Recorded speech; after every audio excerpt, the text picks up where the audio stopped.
आपण पाहत आहोत SN न्यूज मराठी। लाईक करा, शेअर करा, सबस्क्राइब करा व रहा आमच्या सोबत अपडेट। आपल्या या सांगोला आणि मानपट्ट्यामध्ये या वर्षीच्या पावसाळ्यामध्ये अजिबात पाऊस झालेला नाही। सबंध शेतकरी बळीराजा हवालदिल झालेला आहे। पिण्याच्या पाण्याचं, जनावरांच्या चाऱ्याचं मोठं संकट आपल्या तालुक्यावर उभारलेलं आहे। आणि अशा परिस्थितीमध्ये कृष्णा, कोयना वरच्या सगळ्या नद्या त्या अतिवृष्टीमुळे मोठ्या प्रमाणावर वाहू लागलेल्या आहेत। अशा परिस्थितीमध्ये हे वाहून जाणारं पाणी आपल्या तालुक्यातल्या सध्या दुष्काळग्रस्त असलेल्या भागाला तातडीनं म्हैसाळ, टेंबू आणि निरा उजवा कालवा याच्या माध्यमातून मिळण्यासाठी सांगोला तालुक्याच्या आम जनतेच्या वतीनं या ठिकाणी आपल्या तालुक्याच्या कर्तव्यदक्ष तहसीलदार मॅडम येणार देण्यासाठी या ठिकाणी आम्ही आज या ठिकाणी उपस्थित आहोत। मी या निवेदनाच्या माध्यमातून पहिल्यांदा या तालुक्यातील MSCBच्या अधिकाऱ्यांचं मनापासून अभिनंदन करणार आहे, त्यांचा आभार मानणार आहे की गेली सातत्यानं 6 महिन्यापासून आमचा बळीराजा विजेच्या अनियमित पुरवठ्यामुळे भरडून गेला होता।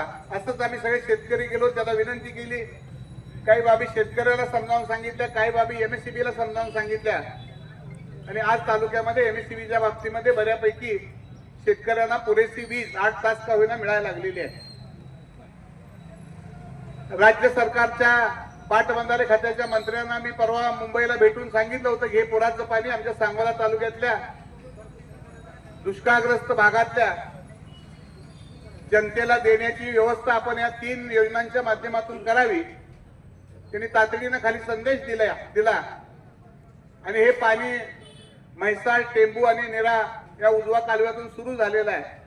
परंतु या निमित्तानं मी आदरणीय तहसीलदार मॅडमना विनंती करणार आहे की आपल्याला तालुक्यातली सगळी परिस्थिती माहिती आहे। आज पोळा भागामध्ये आपण गेल्यानंतर जुजारपूर असेल, खाली पाचेगाव असेल, मानेगाव, निजामपूर, हनुमंतगाव या सगळ्या परिसरामध्ये पिण्याला, जनावरांच्या पाण्यासाठी, माणसाच्या पिण्याचं पाणी हे सगळे स्तोत्र आटलेले आहेत। म्हैसाळचं मिळणारं पाणी आहे गिरडी भागाला, पारळ, डिक्सळ, नेराळ, हंगीरगाव, खाली पेटशिंगी, आलेगाव पर्यंत। त्याचबरोबर कोरडा नदीमध्ये पाणी सोडलं पाहिजे। मान नदीमध्ये मागच्या वेळेला पाणी सोडलं आणि अर्धीच नदी भरली आणि ते पाणी पुन्हा थांबवलं।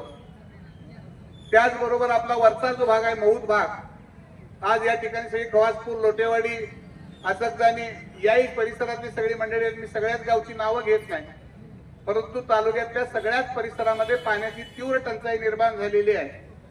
आणि म्हणून मी आपल्या सगळ्यांच्या वतीनं, तालुक्यातल्या आम जनतेच्या वतीनं आदरणीय तहसीलदार मॅडमला एक विनंती करणार आहे की या टेंबू असेल, म्हैसाळ असेल, निरा उजवा कालवा असेल, या सगळ्या अधिकाऱ्यांची उद्या त्याला तातडीनं तुम्ही बैठक घेऊन, पाणी सध्या सुरू आहे परंतु हे पाणी कोरडा नदीमध्ये असेल, मान नदीमध्ये असेल, ओढ्या नाल्याला असेल, या ठिकाणी तातडीनं सोडून या तालुक्यातल्या बळीराजाची तहान भागवण्याचं काम आपण या ठिकाणी करावं। मी उद्या त्याला आपल्या जिल्ह्याचे कर्तव्यदक्ष पालकमंत्री महोदयांनाही वेळ घेतलेली, मी त्यांनाही उद्या जाऊन सकाळी भेटणार आहे। इरिगेशन खात्याच्या मंत्र्यांनी तर अगोदर आदेश दिलेले आहेत। आता राहिली जबाबदारी आहे तहसीलदार मॅडम आपली आहे। मी आपल्याला विनंती करेन की उद्याच्या उद्या ह्या सगळ्या अधिकाऱ्याची बैठक घेऊन आमच्या सगळ्या शेतकऱ्याच्या वतीनं आपल्याला एक नम्र विनंती करतोय की म्हैसाळचं पाणी आहे ते पूर्ण क्षमतेनं पाणी आम्हाला सांगोल्याला मिळालं पाहिजे आणि शेवटच्या घटकापर्यंत ते पाणी जनावरांच्या आणि पिण्याच्या पाण्यासाठी राज्य सरकारनं आदेश काढलेला आहे। आणि त्याप्रमाणे अगोदर हे सगळे ओढे, नाले, बंधारे भरून घेऊन मग बुध्याचा तलाव असेल, चिंचोलीचा तलाव असेल, काही मोठे तलाव आहेत तेही तातडीनं भरून देण्यात यावेत। या बाबतीमध्ये आज हे आपल्याला निवेदन आम्ही सगळ्यांच्या वतीनं देत आहोत। त्याचा आपण गांभीर्यानं विचार करून तातडीनं शासनाची सूत्र आपण हलवावी, सगळ्या संबंधित अधिकाऱ्याला उद्या बोलवून घ्यावं अशी विनंती या निमित्तानं मी आपल्याला करतो। आणि मला निश्चितपणानं खात्री आहे तहसीलदार मॅडम आपण या तालुक्याची सूत्र हातात घेतल्यापासून पारदर्शी कारभाराचे एक चांगले अधिकारी म्हणून तुम्ही आम्हाला मिळालेला आहात आणि मला निश्चितपणानं खात्री आहे या तालुक्यातल्या बळीराजाला आपण न्याय देऊ शकाल अशी अपेक्षा व्यक्त करतो। सगळ्या तालुक्याच्या वतीनं आपल्याला या ठिकाणी एक नम्र निवेदन देतो, त्याचा गांभीर्याने विचार व्हावा. कालच आपल्या सगळ्या कार्यकर्त्यांना आपण बोलवलं, आपण ही सगळे कार्यकर्ते मोठ्या संख्येनं आला.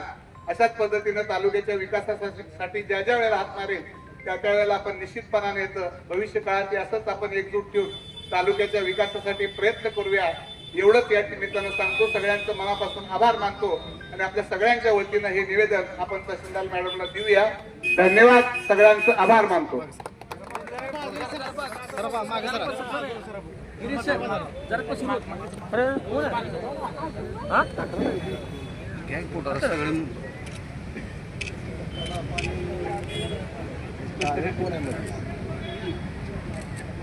पाऊस